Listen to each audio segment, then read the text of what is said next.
Emmanuel Kapanga. Naam. Toka enzi za ubaoni. Ripoti ya leo mpaka leo tupo hapa.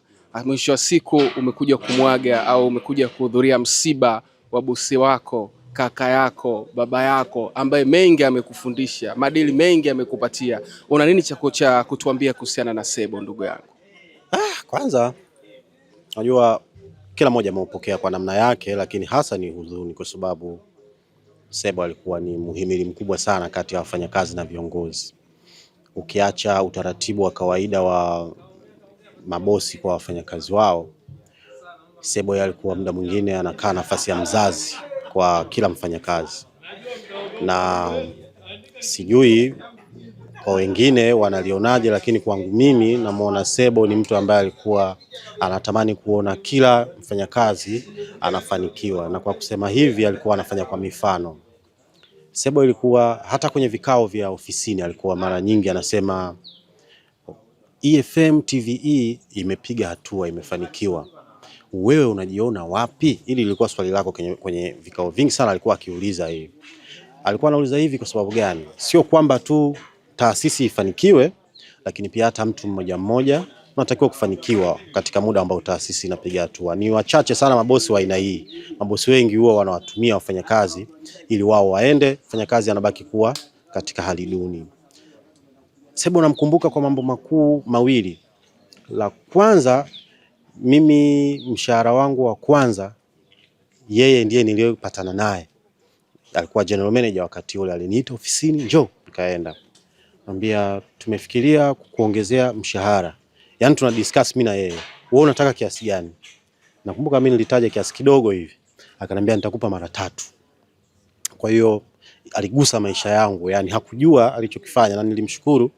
Hakujua alichokifanya, lakini alibadilisha maisha yangu kwa haraka sana. Kwa kauli yake moja tu, mimi nilitaja 1, yeye akasema nitakupa mara 3.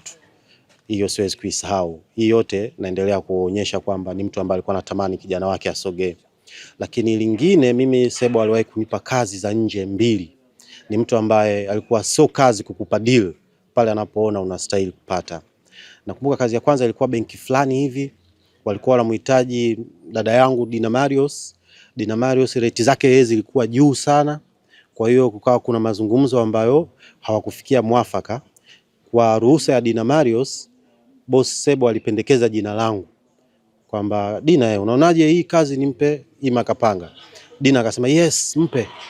Na yeye aliwaambia wale wateja pale pale kwamba sikilizeni, huyo mtu ninayewapa atafanya kazi kama Dina, na Dina atamuongoza huyo kwenye vitu ambavyo havijui.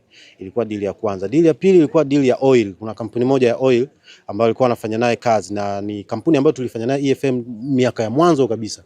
Kwa hiyo kuna kipindi walianzisha challenge yao, walikuwa wanahitaji mtangazaji wa kwenye TV. Na yenyewe pia Sebo aliniletea. Aliniambia Ima, hii pia utaifanya kama ambavyo kule uliifanya, na hii utaifanya. Sasa angalia ajabu. Wakati nimepewa malipo yangu, nilichukua kiasi ili nimpelekee Sebo kama asante. Aliniambia hapana, hautakiwi kunishukuru, wewe huna hela hiyo ya kuniambia mimi asante. Akaniambia Mpoki anakucheka sana, wewe una EST. Unaelewa? Wakati huo nilikuwa na EST.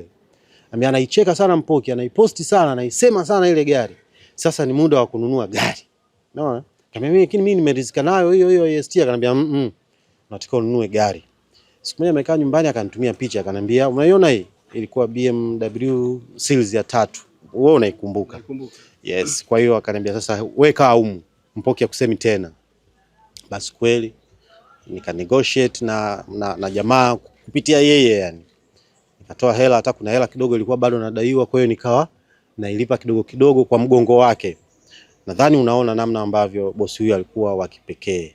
Lakini pia katika muda ambao mimi naamua kuondoka ofisini, yeye alinipa ruhusa. Unajua kwingine kulikuwa kugumu sana, niwe mkweli leo hapa. Wakati nimeamua kukaa pembeni kidogo kwenye media, niliwashirikisha mabosi zangu wengi, lakini wengi walinikatalia. Isipokuwa yeye aliniambia kwa hiki unachoenda kufanya nenda. Unaelewa?